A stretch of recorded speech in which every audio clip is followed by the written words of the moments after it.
교도갑니다. 사람들에게서 난 것도 아니요 사람으로 말미암은 것도 아니요 오직 예수 그리스도와 그를 죽은 자 가운데서 살리신 하나님 아버지를 말미암아 사도된 바울은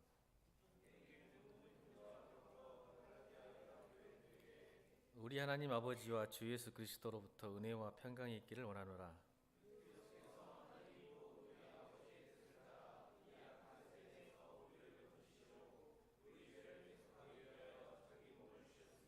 영광이 그에게서 세세토록 있을지어다. 아멘.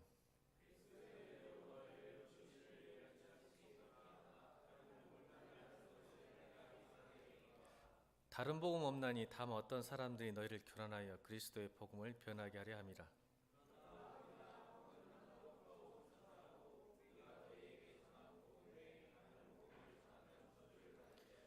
우리가 전에 말하였거니와 내가 지금 다시 말하노니 만일 누구든지 너희가 받은 것 외에 다른 복음을 전하면 저주를 받을지어다.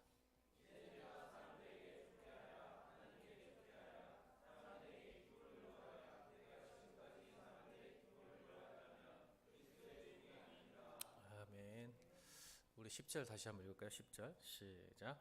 이제 내가 사람들에게 좋게 하랴 하나님께 좋게 하랴 사람에게 기쁨을 구하랴 내가 지금까지 사람들의 기쁨을 구하였다면 그리스도의 종이 아니니라.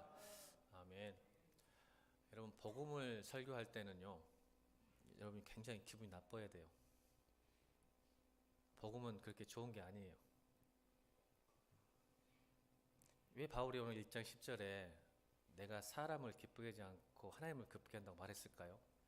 복음 그 자체가요, 여러분의 마음을 거스르고 찌르고 아프게 하기 때문에 그래요. 왠지 아세요? 복음의 첫 시작은 뭔지 아세요? 나는, 따라하면 나는, 너는, 옆에 사람 보면서 나는, 옆에 사람 보면서 너는 죄인이다. 여기서 시작하지 않으면 복음이 의미가 없어요. 왜냐하면 내가 죄인이 아니면요, 그리스도의 십자가를 믿을 수가 없기 때문에 그렇습니다. 맞죠? 여러분이 죄인이기 때문에 십자가 앞에 나가는 거거든요. 죄인을 인정 안 하면 십자가 앞에 갈 수가 없어요. 세상 사람들이 내가 무슨 죄인이냐 그러잖아요. 내가 무슨 죄를 졌건데 그렇게 나한테 죄인이라고 그러냐. 또 교회를 다녀도요, 굉장히 여러분 죄인입니다 하면 굉장히 기분 나빠요. 그래서 복음을 전하면요, 오늘 그래서 1장 10절을 이야기하는 거예요. 사도 바울이 나는 사람을 기쁘게 하면 죄인이라는 말 살짝 빼고 십자가 앞에 서면 구원 받습니다, 이것만 말하면 좋을 텐데 복음이 그게 다 아니에요. 뭐가 먼저 존재한다고요? 나는, 너는, 우리는 어쩔 수 없이 죄인이다. 이게 전제가 돼야 돼요, 복음은. 근데 우리가 교회를 다녀도 괜찮은 죄인들이 많아요. 그렇죠? 죄인은 인정하지만 나는 그래도 다른 사람보다 좀 괜찮아. 신학교도 다니고 목사도 끼고 장로니까 좀 괜찮은 죄인이야 라고 생각하는 문제가 있어요. 그거 뭐라 그러죠? 바리새인이라고 그러잖아요. 열심히 율법을 지키고 열심히 전통을 지키고 열심히 믿음 생활을 했기 때문에 괜찮은 죄인이라고 생각해요. 그렇지 않아요. 여러분, 하늘나라 올라갈 때까지 여러분 죄인이에요. 그러면 의인이란 말은 칭의적 개념이라는 거예요. 뭐냐면 법적인 용어 아시죠? 그냥 죄인이지만 죄가 없다고 선포한 거죠. 근데 죄가 없어진 건 아니에요. 그냥 선포된 거죠. 그래서 여러분 이런 부분들을 잘 생각하지 않으면 복음이 사람을 기쁘게, 그래서 여러분 잘못하면 이단들이 다른 복음을 전하는 이유가 뭐냐면 사람을 기쁘게 합니다. 이단들의 특징이 뭐냐면 굉장히 이성적이고 합리적이에요. 그래서 1 더하기 1은 2를 정확히 제시할 수 있어요. 답을 줍니다. 근데 정통 교회는 답이 별로 없어요. 애매모호할 때가 많아요. 근데 이단은 정확하게 답을 줍니다. 아시죠? 12만 4천 명 딱 주는 거예요. 야, 우리는 12만 4천 명 들어간다. 얼마 좋아요. 근데 우리 교회는 애매해요. 예수를 믿어야 구원 받는다는데 예수를 믿는 게 뭔지를 모르는데 예수를 믿는다는 것이 무엇인가를 딱 공식화하는 것이 이단들이에요. 그러니까 사람들이 너무 명확하고 명징하니까 보고 넘어가는 거예요. 오늘도 제가 낮에 이렇게 교회를 전도하려고 교회 전도하려고 이제 문을 열고 들어오는데 어떤 아주머니가 신학교에서 내려온 것 같은데 저에게 그 유인문을 하나 딱 줘요. 보니까 뭐 필라델피아 연합이라고 뭔가 그렇게 필라델피아 교회 연합 딱 보니까 느낌이 쎄한 거야 벌써. 왜 교회 다니는 사람에게 이익을 줄까? 자체가 문제잖아요, 그렇죠? 왜 교회를 다니는 사람에게 이걸 줄까 봤더니 진짜로 예수 믿는 증거 1번, 2번, 3번, 4번, 5번, 6번, 7번, 8번까지 쫙 나열해놨더라고. 예수 믿는 증거, 구원받는 증거. 여러분 그거 갖고 안 돼요. 그거 갖고 안 되고 뭐예요? 딱 하나, 예수 그리스도를 믿는 거예요. 여러분 너무 단순하죠? 1번, 2번, 3번, 4번, 5번, 7번 해야 예수를 믿어 구원받습니다가 아니에요. 오늘 제가 무슨 이야기 하려고 설교 제목이 뭐예요? 설교 제목이 다른 복음을 자꾸 이야기를 해요. 1번, 2번, 3번, 4번, 5번 해야 네가 구원받은 사람이고 너는 장로가 되고 너는 목사가 된다고 1번, 2번, 3번 서열을 딱 매겨요.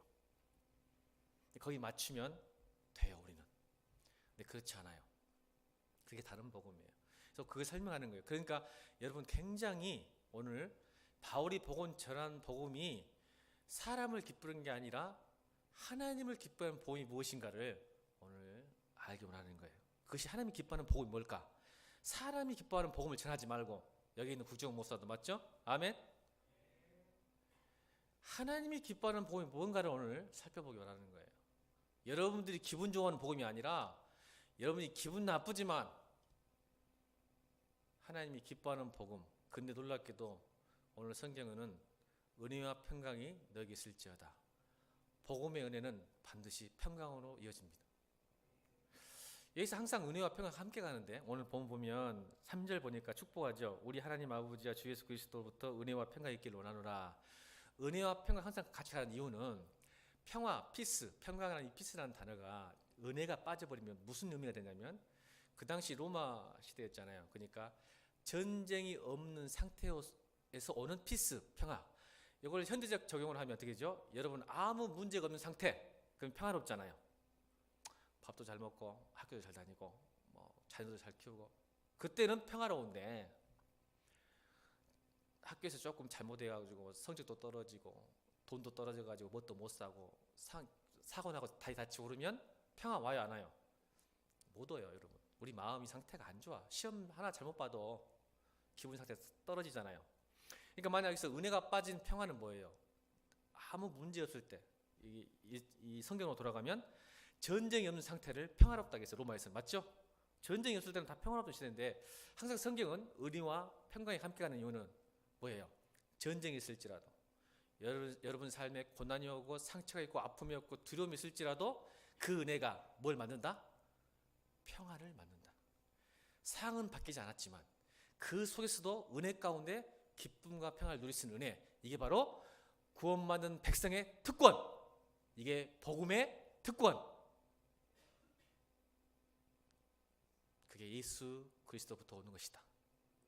그래서 은혜와 평화는 함께 가는 것이지 평가가 있는 상태가 아니라는 것을 항상 바울은 그래서 항상 은혜와 평강이 함께 있을지어다고 축복하는 거예요.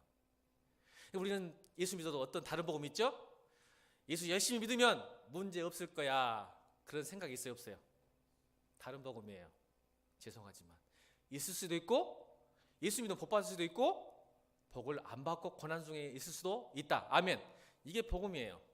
그건 하나님의 섭리 가운데 경륜 가운데 있는 거지 우리가 선택하는 게 아니에요. 아멘입니까? 근데 우리는 선택하려고 하죠. 내가 예수를 잘 믿고 예배를 잘 드리고 성금생활 잘하면 하나님께 복 주셔서 내게 아무 문제가 없는 피스 상태, 평강 상태를 주실 것이다. 그러니까 좋은 남자친구 여자친구도 만나고 좋은 대학도 가야 된다고 생각하는 거예요. 다른 복음이에요. 안 됩니다 여러분. 그럴 수도 있지만 그러지 않을 수도 있다는 하나님의 은혜를 믿기를 주여 축원합니다. 따라합시다. 믿음은 하나님을 이해하는 게 아니라 하나님을 신뢰하는 것이다. 굉장히 중요한 말입니다. 다시 믿음은 하나님을 이해하는 게 아니라 하나님을 신뢰하는 것이다. 근데 우리는 자꾸 하나님을 이해하려고 하죠. 하나님은 우리의 이해를 받으실 분이 아니에요. 아멘입니까?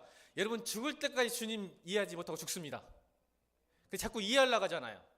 그건 믿음 아니에요. 하나님은 우리의 이해를 받으실 분이 아니에요. 단지 하나님은 여러분의 신뢰를 받으실 분이에요. 믿는 것이 무엇이냐? 하나님이 내가 어떠한 경험을 주더라도 그분을 이해하는, 내가 왜 이런 병이 걸렸습니까? 내가 이런 아픔을 왜 주십니까? 내가 왜 먼 소경입니까? 왜 내가 다리 절단된 교통사고가 나가지고 절단이 됩니까? 그걸 이해하는 게 아니에요. 하나님께. 하나님을 이해하는 게 아니에요. 뭐예요?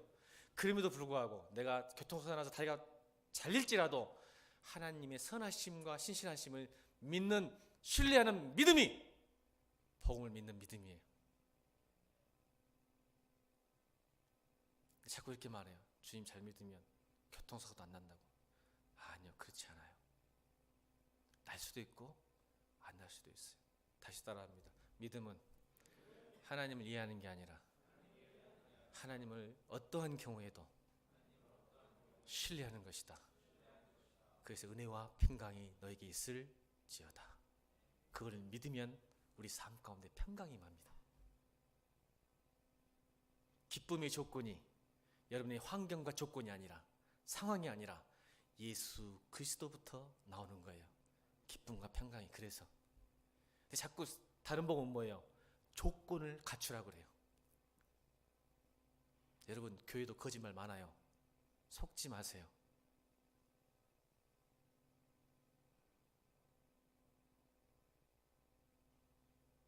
그 복음 아니에요. 여러분 사도 바울 좋아하죠? 좋아요, 안 좋아해요? 1순위잖아요. 본받고 싶은 믿음의 선배 중 1순위 사도 바울이 제일. 자, 사도 바울의 삶을 한번 보세요. 여러분 그렇게 존경을 하는데 그렇게 살라고 하면 다 못 살아. 다 도망칠 거야. 한번 잘 생각해봐. 다 존경하고 따라하고 싶다 하는데 진짜 그렇게 살면 여러분 다 도망간다. 교회 안 남아. 한국에 남을 청년들이 없어. 정말 그렇게 살고 싶어요? 사도 바울처럼? 존경하고 따라간다며요. 본받고 싶다며요. 근데 뭐 때문에 본받는지 보고 싶어. 나는 본받고 싶지 않아. 솔직하게 진짜로. 여러분 본받고 싶다고 막 떠드는데 나는 오늘 설교 시간에 말하지만 난 사도 바울처럼 살고 싶지 않아. 자신이 없어요. 한번 사도행전 읽어봐봐. 아유 나 그렇게 못 살겠어.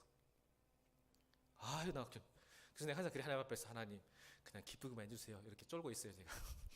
기쁘게 목회하게 해주세요. 여러분 솔직히 해야죠. 두려운 거예요. 물론 이건 있어요. 막상 하나님이 그렇게 하시면 믿음을 누가 주세요?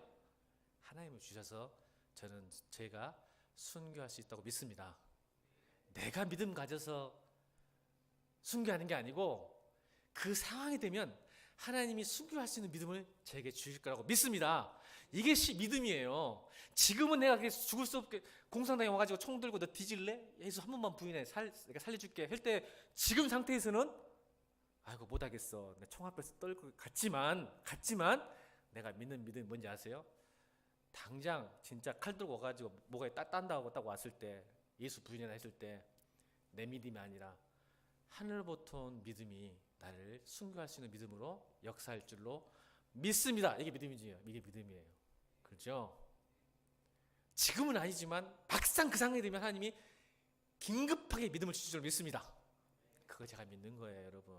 나를 신뢰하지 않는 거죠. 지금부터 나는 뭐 순교할 수 있어. 나는 바울처럼 살 수 있어. 그럴 필요도 없고 그럴 수도 없어요, 여러분. 죄송하지만 하나님이 믿음을 주셔야 돼요. 다시 축복합니다. 은혜와 평강이 함께하기를 주로 축원합니다. 여러분 상대방에 하나님의 은혜가 항상 은혜와 평강이 있기를 원합니다. 이처럼 여러분 내가 믿는 진리에 가장 중요한 것은 출처와 근거가 중요해요. 예수 그리스도부터 오늘 3절 보니까 예수 그리스도로부터 은혜와 평강이죠? 맞습니까? 안 맞습니까? 은혜와 평강이 여러분 돈과 재물과 사람이 아니에요. 근데 자꾸 우리 다른 복음은 은혜와 평강이 뭐에서 온다는 거예요. 좋은 대학 들어가면, 좋은 직장을 얻으면, 좋은 배우자를 만나면 평강이 온다고 이야기해야 안 해요. 거짓말이에요. 출처가 근거가 잘못된 가짜 뉴스예요. 저는 한국교회가 아픔이 이거예요. 이게 자꾸 다른 걸 가르친다니까. 예수 잘 믿으면, 여러분 다시 예수 잘 믿으면 바울처럼 살아야 돼요.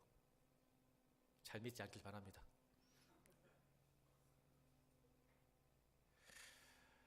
여러분 잘 믿으면 세상과 싸우게 될 수밖에 없어요. 예수 잘 믿지 마세요. 피곤하니까.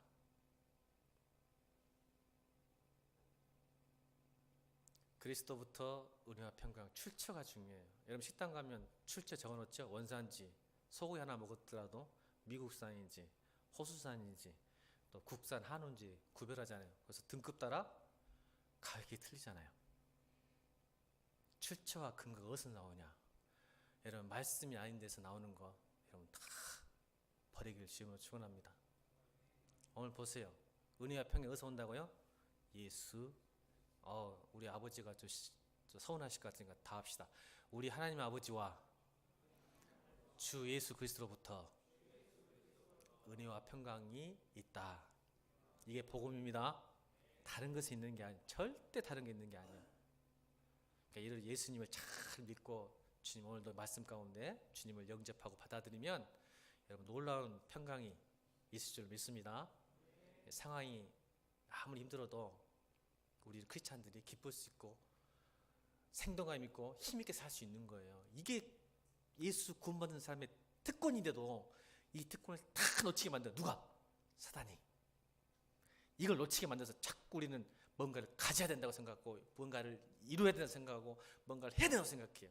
그래서 여러분 이 잘못된 성경 가치관이 있으면 이런 말이 돼요. 따라합시다. 하나님을 위하여 성공해야 된다 하는 잘못된 복음을 믿는다. 여러분 신약 성경에 어디에 하나님을 위하여 성공하는 말이 나옵니까? 안 나옵니까? 나오면 제발 제게 가르쳐주면 제가 여러분 50만 원 쏘겠습니다. 제가 가진 돈이 그거밖에 없으니까. 여러분 만약 성경에 하나님을 위하여 성공하라는 단어가 있으면 말이 있으면 제게 찾아오셔서 가르쳐준 그 본문을 드리된다 하시면 제가 현금으로 빳빳한 현금으로 50만 원 드립니다. 근데 잘못된 복음을 믿는 사람들은 내가 하나님을 위하여 성공해야 한다고 착각에 빠집니다.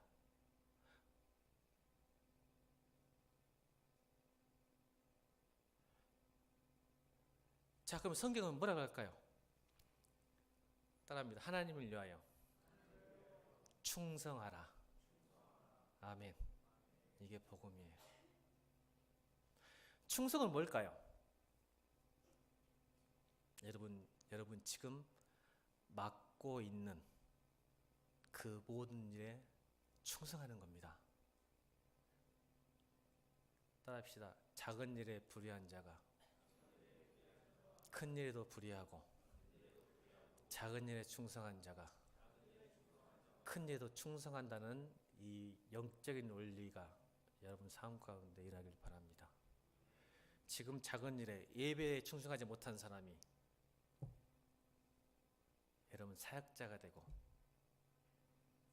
목사가 되고 장로가 되고 올바른 성도로 삶을 살겠습니까? 천만의 말씀입니다. 안 됩니다. 죄송하지만 성경은 하나님을 위하여 충성하라고 했어요. 착하고 충성된 종아. 아멘. 1달란트, 2달란트, 5달란트 1달란트 받은 사람도 책망받는 게 뭐예요? 충성하지 않았기 때문이에요. 만약 1달란트 받은 자가 충성했다면 어떻게 됐을까요? 5달란트 받은 사람과 똑같이 착하고 충성된 종이라고 칭찬받는 줄로 믿습니다. 하나님은 5달란트 받은 사람을 더 사랑하지 않아요. 똑같이 착하고 충성된 종이에요. 맡은 직분에 현재 충성할 때 하나님이 기뻐 받으실 줄로 믿습니다. 성경은 다시 말합니다. 하나님을 위하여 성공한 말 한마디도 없습니다. 하나님을 위하여 충성된 종이 되기를 주님으로 축원합니다. 자, 그래서 10절 보세요. 다시 읽겠습니다. 10절 시작.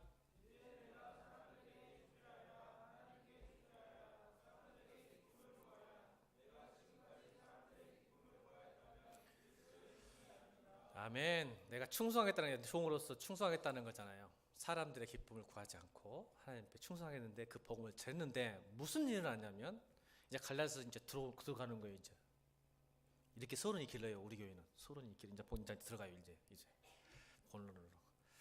여러분 바울이 서신을 쓸 때 참 갈라디아서는 참 재밌는데 뭔 재미냐면 빌립보서, 고린도전서, 전후서 대부분이 보면 문제가 있는 교회였어요. 물론 갈라디아 교회도 문제가 있는 교회였는데 이 고린도 교회는 굉장히 도덕적으로 타락한 교회였어요.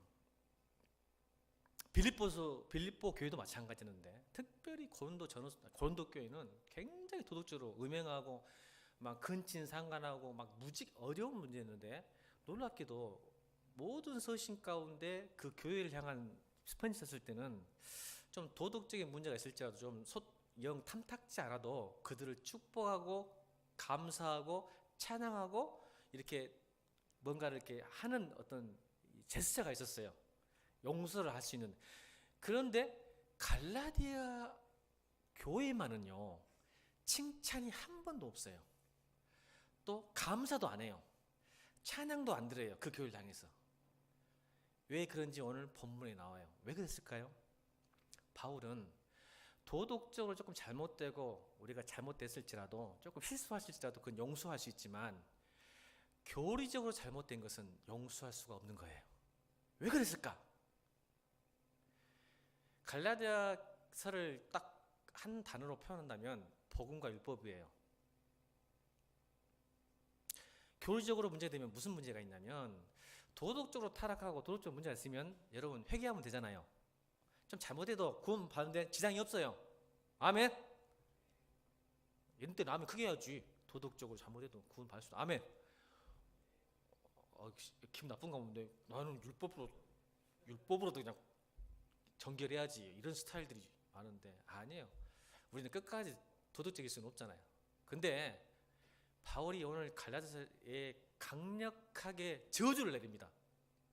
저주도 나오잖아요. 감사와 찬양해라. 저주부터 때려요. 8절 읽겠습니다. 8절 시작.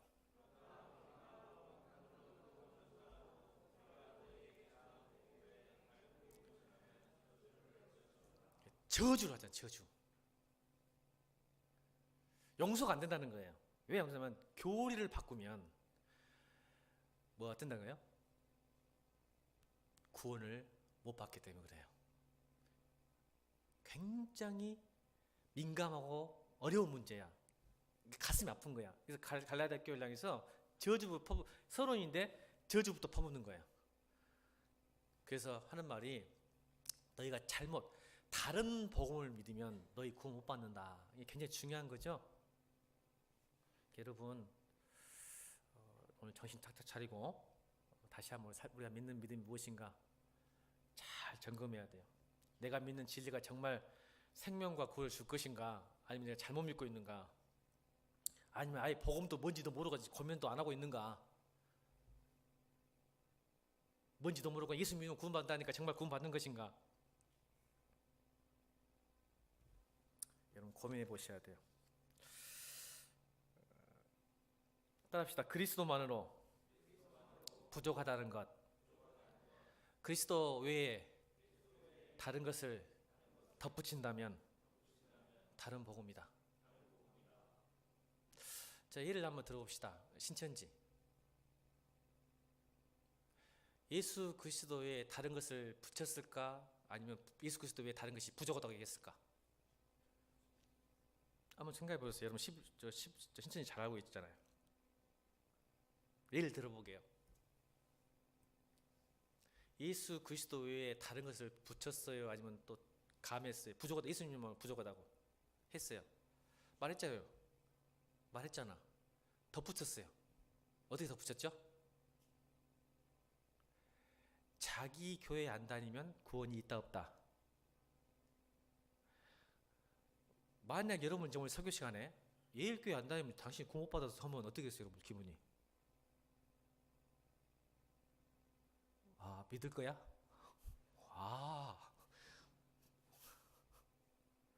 근데 왜 신천지를 이렇게 심각하게 생각하지 않아? 신천지가 뭐라 그러지? 자기 교회를 안 다니면, 자, 성경에 어디 나왔어? 자기 교회를 안 다니면 구원 못 받는다. 또 뭘 플러스 했지? 12만 4천 명에 들어가려면, 그렇죠? 이단의 특징들은 그리스도의 다른 걸 덧붙이는 거예요. 네가 구원 받으려면 이렇게 이렇게 해야 된다. 이렇게 이렇게 해야 된다. 이렇게 이렇게 해야 된다. 덧붙여요. 또 예수 믿는 것만으로도 부족하다고 이야기해요. 여러분, 저 이혼만 생각이지만, 자, 가나안 성도 알죠? 가나안 성도들 알아요? 몰라요? 가나안 성도들. 그러면 가나안 성도들은 구원 받았을까? 못 받았을까? 나는 목회자 입장에서 기분 나빴지만 구원 받은 사람이 있어요. 좀 이따 이야기하겠지만 구원 받은 사람이 있어요. 왜 그럴까요? 그러면 천주교에서도 구원 받은 사람이 있을까요? 없을까요?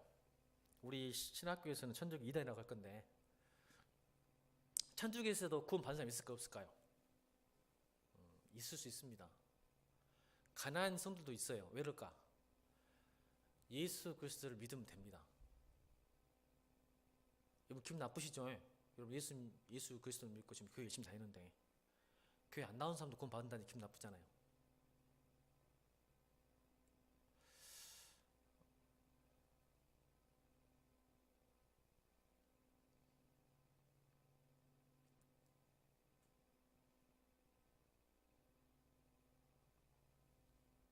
여러분 잘 생각해야 돼요. 오늘 갈라디아 교회에 무슨 문제가 들어왔죠? 다시 율법으로 돌아가는 게 들어왔어요. 어떤 율법으로요? 한마디로 말해서 우리 교회에서 이런 말 했어요. 이런 말. 자, 한번 해볼까요? 이번 주 주일날 했던 말. 구원이 얼마나 쉽냐면 굉장히 쉬워요. 구원이. 자, 우리 이번 주 주일날 예배 시간에 했던 거. 주일날 예배 시간. 자, 오른손을 들으세요. 오른손을 들고 손가락을 들고 코를 만져봐. 야, 구원 받으셨습니다, 여러분. 구원 받았다니까요.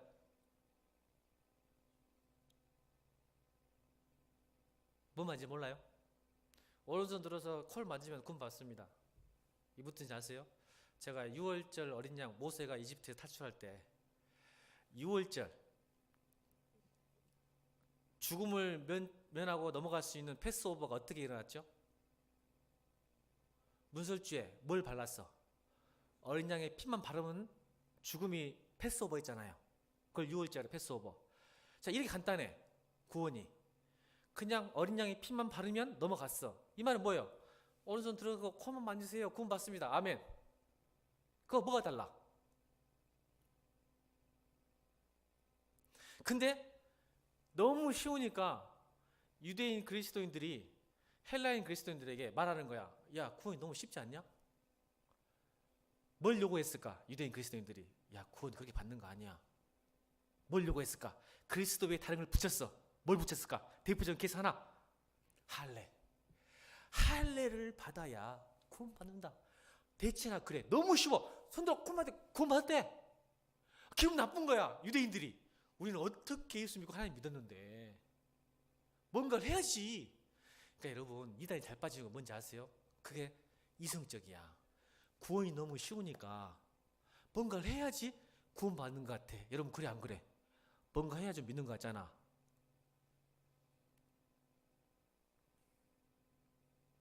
그래서 자꾸 말하면 아, 이 정도는 해줘야 구원 받는 거구나.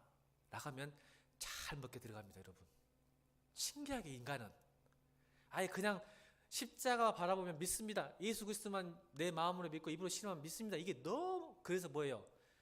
십자가의 도가 세상 사람들에게는 가장 뭐하는 거? 지혜로운 거? 지혜로운 거? 왜 말을 안 해? 로마서 나오는데. 십자가의 도가 멸망받는 자에게는 지혜로운 거? 가장 미련한 것. 여러분 이 로마서 말씀이 뭔지 아시겠어요 이제? 십자가의 도는 멸망받는 자들, 세상 안 믿는 사람에게는 세상이 멍청한 짓이야. 어떻게 인간의 구원이 십자가만 보고 믿으면 구원받는다는데 이걸 못 믿는 거야. 이 너무 간단해서.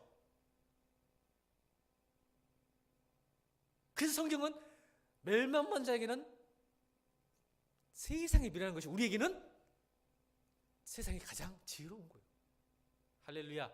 이게 복음이야. 그래서 복음을 믿으면 세상과 항상 이렇게 돼. 아우 바보 멍청이들. 그런 거 세상 사람들이 뭐 어떻게 그게 가능하대? 어떻게 그게 가능하대?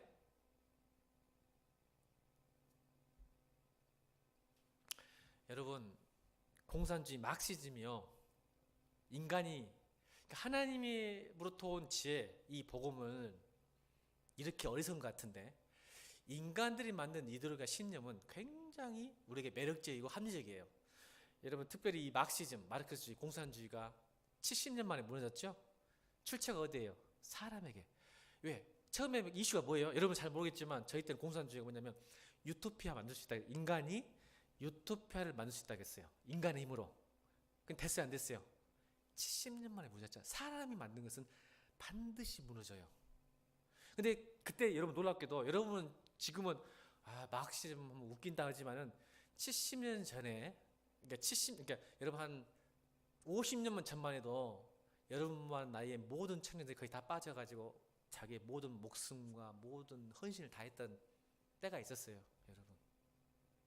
여러분 그 피부로 못 느끼지만 저희 선배들 이 마르크시즘에 빠져가지고요, 공부도 안 하고 이 세상을 평등하게 만든다는데 뭐 가난한 사람도 없고 부자도 없고 만든다는데 얼마나 좋아요. 특히 청년들에게. 여러분 좋겠죠? 여러분 기성세대 갖고 있는 재산 다 뺏어서 여러분 나눠주면 좋겠죠? 아멘 하세요. 기성세대 갖고 있는 모든 재산 다 뺏어가지고 여러분들 나눠주면 좋겠죠? 이 대답을 안 해. 실현 불가능하니까. 그런 때가 있었어요. 그렇게 한다고. 그 청년들 어떻게 했어요? 목숨 바쳤죠. 목숨 바쳤어요. 율법이 들어와서 뭔가 이렇게 해야 돼. 근데 그것이 사도 바울을 힘들게 하고 저주를 하게 만들어요. 갈라디아서를. 여러분, 이게 참 우리 안에 참 어려운 문제예요.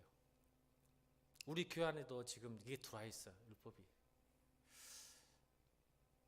여러분도 지금 그게 있는 것 같아. 여러분 안에도. 여러분 주일 예배 11조 봉사.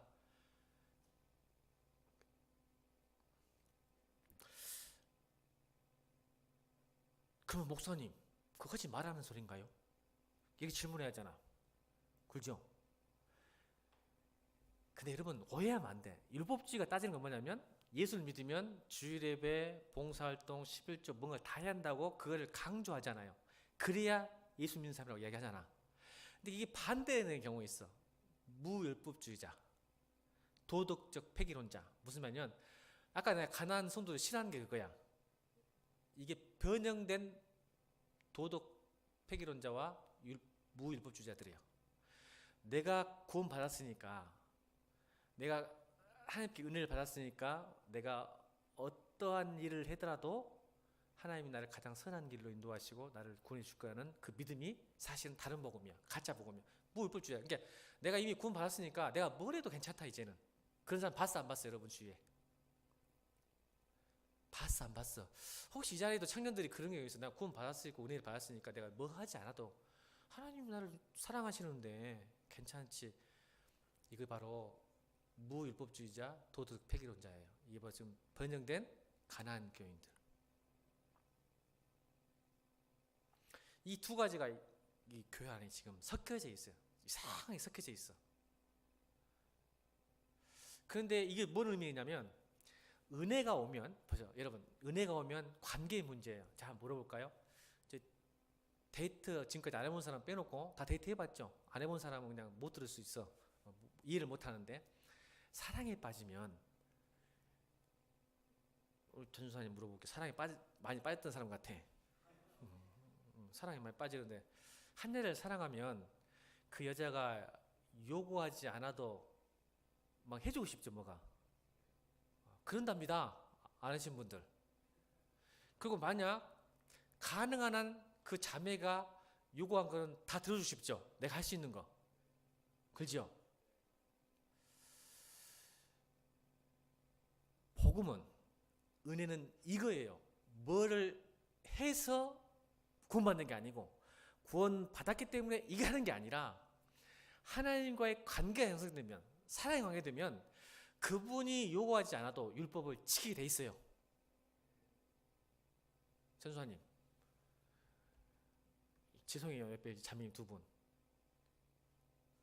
첫 번째 계신 분을 사랑해, 둘이 사랑한다고 했어. 그런데 나중에 이 전수아님이 말하는 거야. 저 자매님한테, 너는 내가 1순위로 사랑하고 그 다음에 2순위는 저 여자를 사랑해. 기분 좋아 안 좋아? 봐봐, 1순위인데 최고 사랑한다. 이 세상에서 자기를 최고 사랑한대. 근데 그 다음은 저 여자래. 기분 좋아 안 좋아? 왜 안 좋아? 최고 사랑하는데. 도쿄 찍고 싶지? 그렇게 말하는 놈 보면 도쿄 찍고 싶잖아. 이러면 하나님을 믿는 게 이거예요. 하나님을 믿는다는 게. 근데 이것을 율법화 시켜 지금 교회가. 그렇죠? 그러니까 여러분, 하나님 많이 사랑하기를 주님으로 축원합니다. 복음을 들으면 하나님을 어떤 것보다, 그러니까 결국은 세상을 사랑하지 않게 돼요. 만약 다른 복음을 들으면 무슨 일이 일어날까요? 하나님 첫 번째 사랑해. 두 번째 누구 사랑할까? 세상 사랑해. 그래 안 그래? 그러니까 자꾸 괜찮은 죄인이 되는 거야. 내가 주님을 최고 사랑하지만 그 다음은 세상이야. 어떤 남자고 여자치고 그 말 하면 싫어한다니까. 너는 1순위로 사랑하지만 2순위는 그 여자야. 한마디로 1순위는 넌데 2순위는 미스 김이야. 이렇게 하면 누가 좋아하겠어?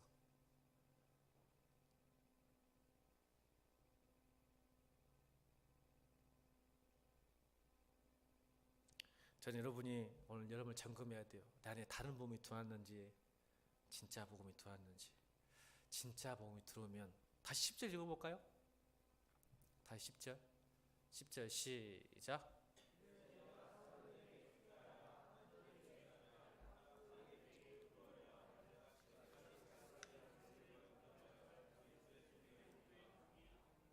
아멘.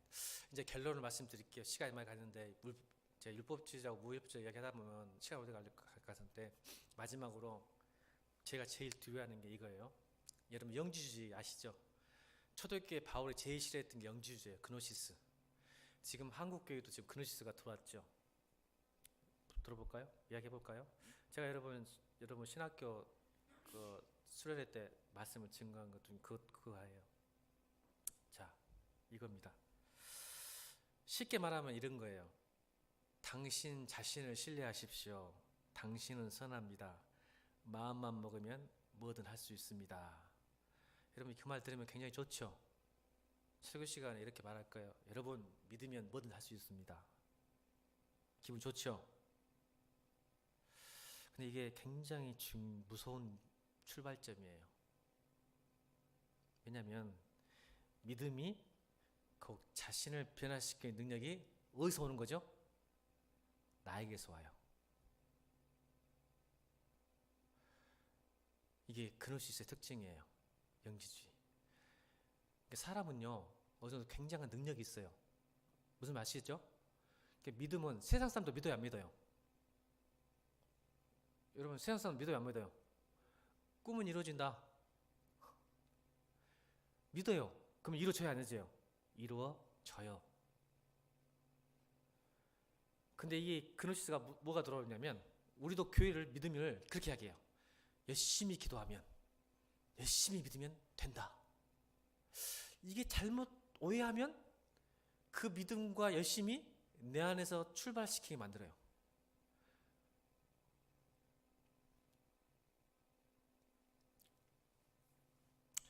예를 들게요. 이 영적인 깨달음이 얼마나 무섭냐면, 이런 잘못된 깨달음이, 어떤 한 스승이 있었어요. 제자들과 딱 길을 걷는데 외나무 다리를 딱 걷는 거예요. 외나무 다리를 딱 걷는데 저쪽에서 예쁜 여자가 막 건너와요. 근데 스승님이 먼저 건너갈 거 아니에요. 근데 제자들 보기에 스승님이 항상 가실 때 여자 보기를 돌같이 하라 이렇게 가르쳤대요. 보세요. 지금 영지주의 이야기하는 거예요. 얼마나 무서운가? 가르쳤어요. 그럼 제자도 그걸 믿겠죠. 우리 스승님은 여자 보기를, 죄송해요 자매님들, 바꿀까? 형제 보기를 돌같이 하기라. 스승은 여자로 바꿀까? 그러지 말고 그냥 원래도 합시다 그냥. 그렇게 이해하세요. 그냥 기분 나쁠 수 있으니까 혹시 요즘 분위기들이 그러니까 그냥 그렇게 이해해 주세요. 그냥 교회니까 이해해 주세요. 바꿀 수 있어요. 스승은 여자고 저쪽에서 남자가 오는 거. 근데 바꿀 수 있지만 바꿀게요 그냥. 스승이 보니까 여자가 오니까 쟤들 보기에는 평상시에 여자 보기를 돌처럼 여기라 수도를 닦는 사람이기 그래서 근데 어떻게 한가 보라 했더니 스승이 갑자기 그 여자를 탁 껴안더래요. 껴안고 어떻게 해요? 들고 돌아서 그 여자를 건네주더래요. 반대편으로 여자가 가는 길로 이제 건너고 와서 제자들이 의아한 거야. 아니 스승님 여자 보기를 돌처럼 보라며요. 어떻게 그런 행동을 할 수 있습니까? 했더니 그 스승이 뭐라 할게요? 그게 여자이더냐? 그게 여자이더냐? 나는 여자로 안 봤다고 그런 거예요. 여러분 정말 중요한 우화예요 이게. 여러분 깨닫길 바랍니다. 세상의 깨달음은 이래요. 죄를 죄로 보지 않고 악을 악으로 보지 않아요. 왜요? 나는 그걸 악으로 안 보면 내가 더 이상 악이 안 되는 거예요. 이게 세상에 많은 영지주의고 세상에 많은 깨달음이에요. 여러분 그러나 성경은 악은 악이고 선은 선이고 아멘. 여러분 그런 경우 있어요 없어요?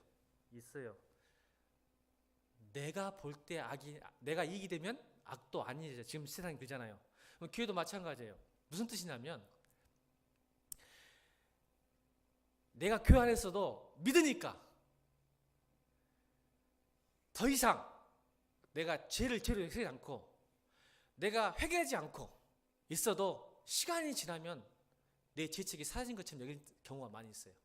여전히 예수 믿고 여전히 예배드리고 예수님 신학교를 다니고 믿고 있으니까 내 죄에 대해서 죄로 보지 않는 경향이 있어요. 좋은 말씀을 듣고 목사님과 친하면 내가 죄인이 아닌 경우가 있어요. 그래요 없어요? 있어요 없어요? 근데 하나님 우리에게 죄를 용서를 받고 죄책을 없애는 방법은 딱 하나밖에 없어요. 회개와 예수 그리스도의 피뿐입니다. 교회 안에 그게 지금 들어왔어요. 이걸 세속하라 그래. 내가 악으로 교제하지 않으면 더 이상 악이 아니에요. 죄가. 여러분 그러지 마세요. 이건 다른 복음이에요. 성경이 분명히 죄라고 말하면 그건 죄입니다. 근데 어느 순간 청년들이요, 내가 죄라고 여기지 않으면 더 이상 죄가 안 되더라고. 내가 악이라고 생각하면 더 이상 악이 아닌 거야. 하나님 편에 봤을 때 그건 악이고 죄라고 말하면 그것이 죄고 악인데 내 생각에 이건 악이하고 죄가 아니라고 생각하는 이게 영지주의예요. 1세기 때 가장 무서운 질병 교회에 지금 한국에 있어요. 이건 다른 복음이에요. 여러분 사람은 자기가 믿고 싶고 자기가 보고 싶고 자기가 듣고 싶은 대로 살아요. 맞아요 안 맞아요? 죄송합니다. 5분이나 지났네요. 여러분 보니까 제가 흥분했어요. 복음 가르쳐주고 싶어서 용서하십시오. 괜찮아? 우리 교회도 안 다니니까 뭐 다음 주 안 나도 상관없어. 자 봐봐. 자기가 믿고 싶고 자기가 보고 싶고 듣고 싶은 대로 막 끄집고 와. 그래서 자기만의 진리, 자기만의 진실, 자기만의 믿음을 만들어버려요. 여러분 그러지 마세요.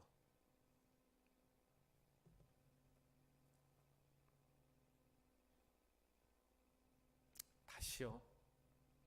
신앙생활 오래 할수록 특징이 뭐냐면 자기가 믿고 싶고 자기가 듣고 싶고 자기가 보고 싶은 것을 조각조각 모아서 자기만의 진리를 만들어놔. 자기만의 진실, 자기만의 복음, 자기만의 믿음으로 하나님을 믿으면 반드시 멸망은 맞습니다. 여러분 그러지 마세요. 다시 성경으로 돌아가세요. 다시 예수 그리스도로 돌아가세요. 그래야 삽니다. 그리고 여러분 이 땅 가운데 기쁨과 평안으로 구원의 감격으로 능력으로 살 수 있습니다. 이게 무슨 말인지 깨닫기를 주님으로 축원합니다. 빨리 버리세요.